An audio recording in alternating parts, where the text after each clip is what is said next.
손주가 너무 보고 싶어 74살에 SNS를 시작한 할아버지 할머니 이야기가 있습니다. 이들은 가족과의 소통과 남김의 중요성을 알기에 SNS를 통해서 소통을 시작했습니다. 오늘은 이것에 대해서 사례를 통해 알아보도록 하겠습니다. 안녕하세요. 저는 시니어 라이프 비즈니스를 연구하는 최학희입니다.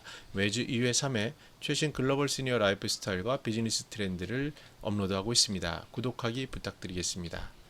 네, 기사에 손주가 너무 보고 싶어 74살에 SNS를 시작했다. 이런 내용이 있었습니다. 너희를 위해 편지를 쓰고 그림을 그린다. 인스타그램에 Drawings for my grandchildren이라는 계정을 가지고 할아버지와 할머니가 인스타그램을 시작했습니다.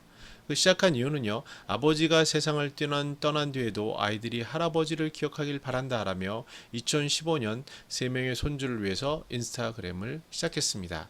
그 방식은 할아버지는 그림을 그리시고요, 할머니는 글을 쓰는 방식인데요.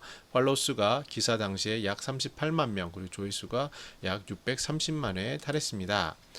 이들은요, 이 인스타그램에 올릴 때 소재를 선정을 하는데 방식은 손주가 두고 간 장난감, 같이 놀던 사진, 식당에서 시켜 먹은 음식, 이런 소재를 선정하고요. 가족 토론은 메신저로 합니다. 이 할아버지 할머니가 브라질에 사시기 때문에 그 메신저로 얘기를 하고요. 그 다음에 영어 포르투갈로 번역을 아들과 딸이 해서 업로드하는 방식을 하고 있습니다.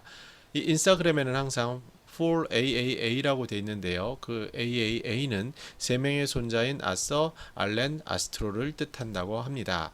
그래서 너희가 커서 이 책을 읽을 때쯤 난 이 세상에 없겠지만 너희를 위해 이 편지를 쓰고 그림을 그린다 라고 말한 이 할아버지 할머니는 지금은 대학 때 부르던 외국 팝송 10곡을 녹음해 아이들을 남기고 싶다라는 꿈을 가지고 있습니다.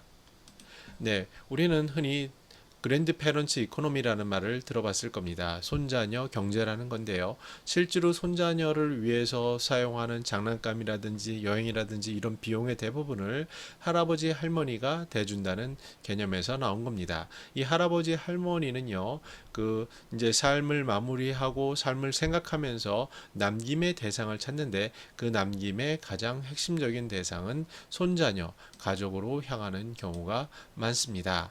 우리가 흔하게 보는 영화 버킷리스트라든지 움베르토 디 이런 것을 보더라도요, 맨 마지막 장면은 그 딸과의 화해 그리고 딸과의 인사 이런 것들로 마무리하는 것을 볼 수 있습니다. 따라서 우리의 사람들은 항상 남김의 대상, 즉 사랑의 대상인 자녀, 그 아래 손자녀까지 향하고 있는데요.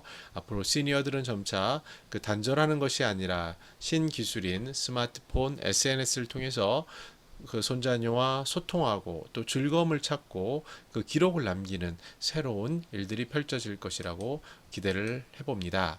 네, 저는 매주 3회 최신 시니어 라이프 비즈니스 스타일 컨텐츠를 업로드하고 있습니다. 구독하기 부탁드리겠습니다. 감사합니다.